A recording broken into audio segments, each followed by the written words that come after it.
Thanks to join the channel here over at subscribe so I catch up on the various other links. Thanks to Vegan and LG over there, everyone else.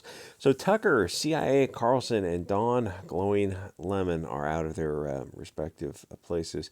So lizard people, their respective propaganda businesses is really what it is. The lizard people are confusing the cattle. And I wrote this out and then I talked to Vegan, one of the members, and started to have some second thoughts, wondering where exactly Tucker falls. Because the rabbit hole is a journey, and you can't expect even people you look at who are like Tucker Carlson, who's very, very sharp.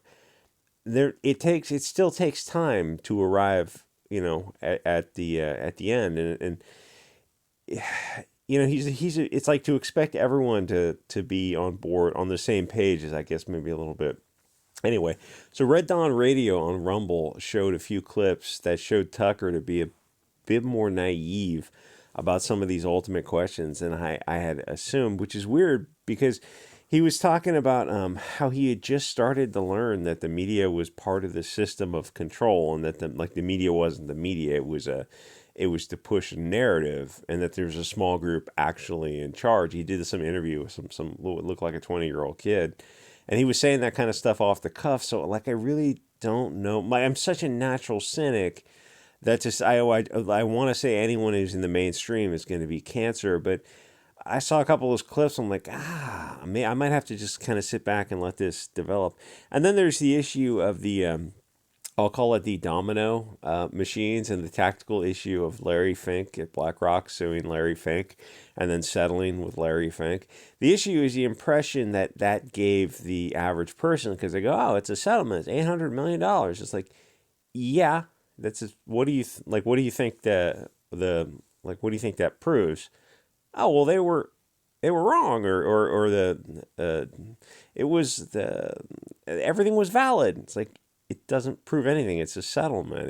That's all it is. It's a way to avoid trial. This could be even more costly, or like you just don't want to be distracted from it. Which, $780 million is a lot of money to pay to avoid trial. But keep in mind, Fox is like 16, 17, 18 billion dollars or something like that. Anyway, it doesn't actually prove anything. So Don Lemon, he's in this situation too. He doesn't really matter. He lost his mind over Trump a few years ago. He was a useful tool, but that's about it. He was not capable of independent thought. He never had a following.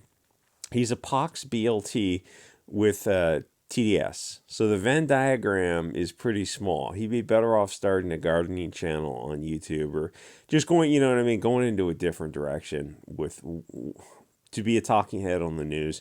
And to be fair, I think if I remember right, before 2016, before Trump, he wasn't this crazy.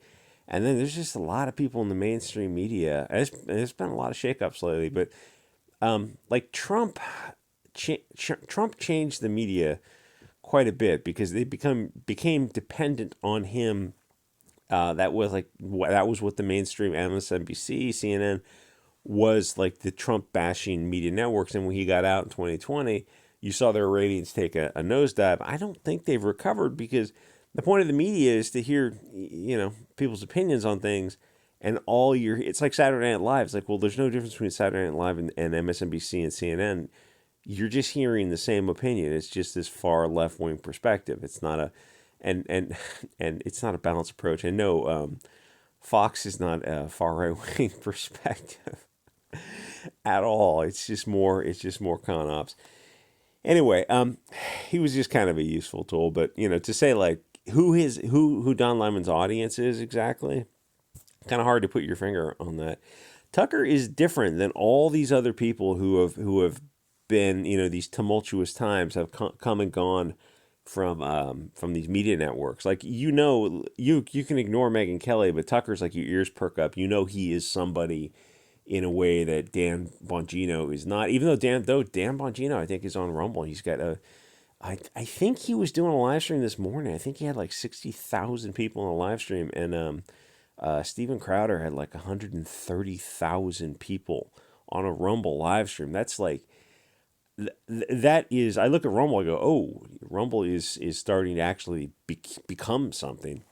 Anyway, so Tucker has got a following in a way that all those other people don't. But unfortunately, see, I still think he's incandescent, glowing, Conops. Like I think people think he when he leaves the mainstream, it's gonna take the governor off, and he's gonna be something that he's not. I don't think he's what you want him to be. I think he's just a moderate guy who would probably be liberal libertarian or something, like someone who's not afraid of asking questions.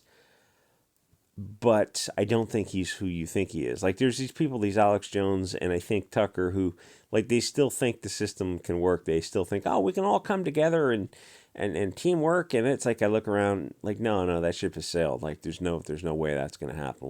We're not. I like no separation. I think is I think we've already passed that bingo point of no return, where there's no way to fix this thing. This is way broken. Separation, I think, is making the best of a bad situation. Anyway, see, from what I've seen, the Tucker, the Charlie Kirk types are not conservative. Where if you ask them if they conserve their great grandfather's values or grandfather, they'd recoil in horror and they deny their own family. They don't conserve anything. They gatekeep modern actual conservatives from having in-group preferences.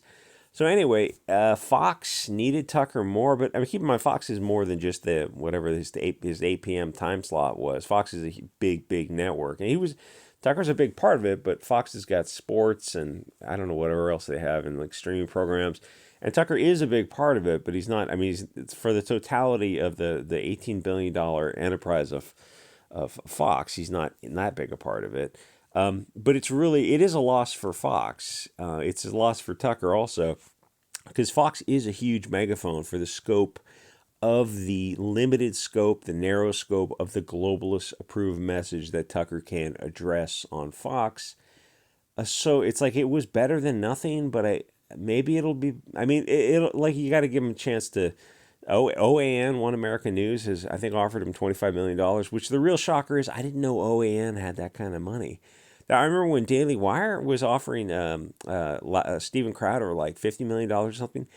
It's a trip to think how much money these networks have.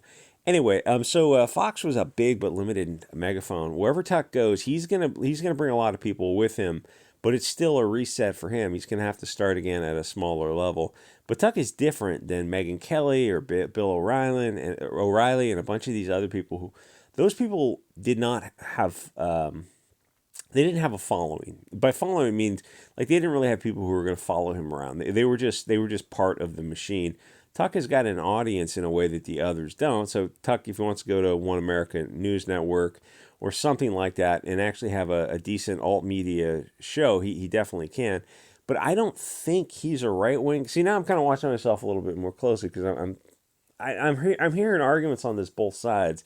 I think there's a lot of hopium in Tucker Carlson, like taking off the gloves when he settles on another network. If he does, I can't imagine he would just retire. And I don't know if he's a podcast guy so much.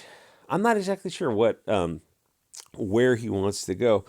To the socialists on the left wing, to hear them talk about him on Twitter, they label him everything under the sun. It's just the most extreme, ridiculous labels.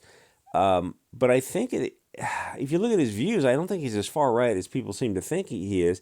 To be fair, he does ask honest questions. So maybe when he gets away from the Fox machine, he might be able to.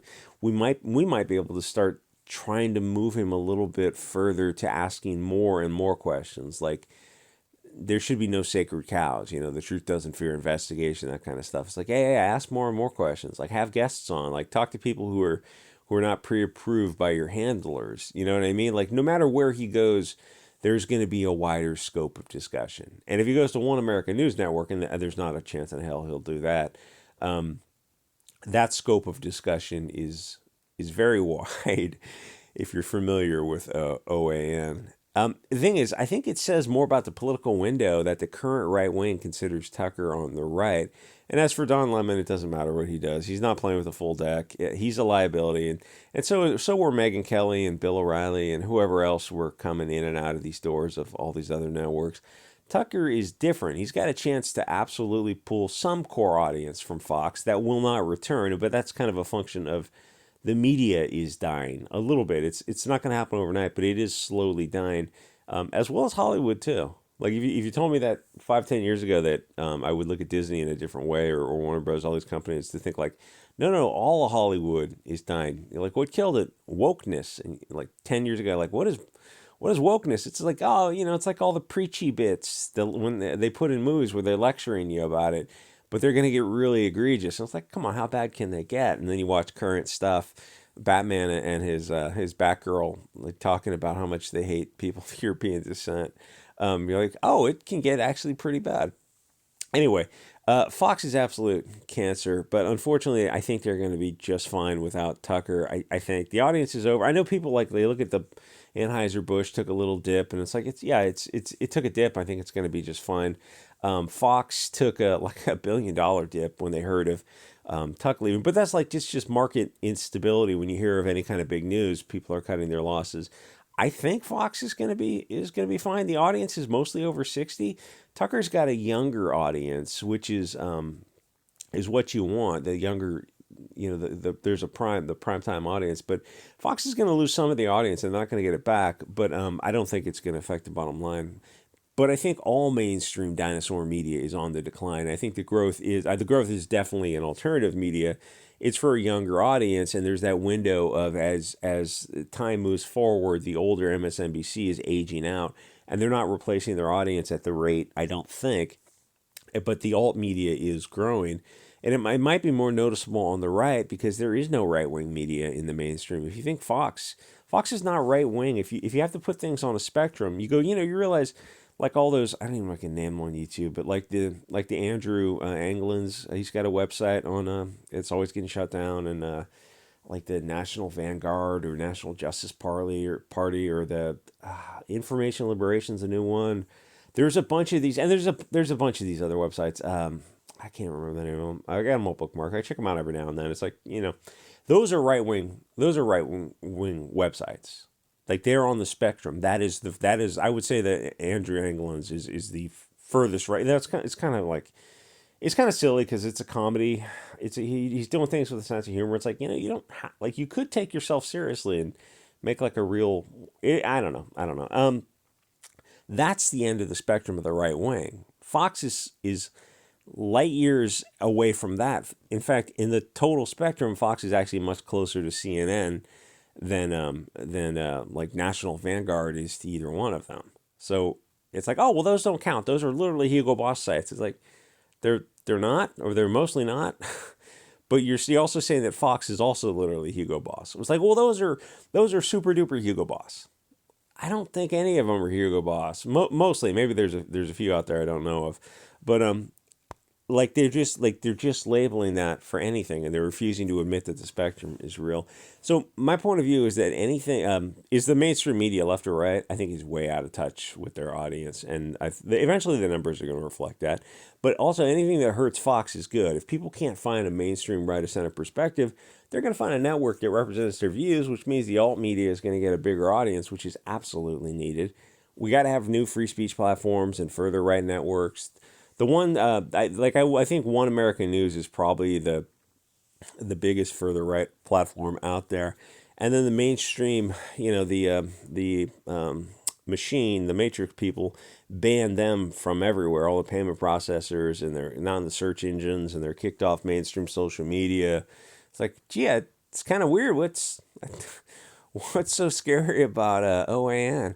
Trying to put the genie back in the bottle with the mainstream media controlling the narrative is over. The MSN is just too obviously controlled by these lizard people.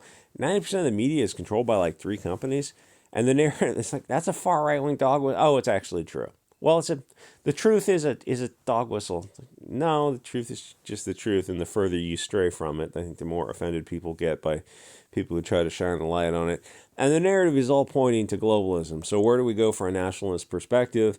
Well, the younger people are going to, or just a liberal libertarian perspective. It doesn't have to be nationalist. Like people who are not afraid to ask any questions, anything about anything. Anything could be discussed. Oh, well, there's nothing in the mainstream that does that. Yeah, that's part of the problem. That's why people are going to Rumble, Odyssey, BitChute, Shing TV is a new one that popped up. I think who's that guy who's got a cozy, that young guy who's got a cozy TV type of thing. There's a few, the live streaming component is really the important aspect. People love live streams, and if they're monetized, that's going to be fantastic.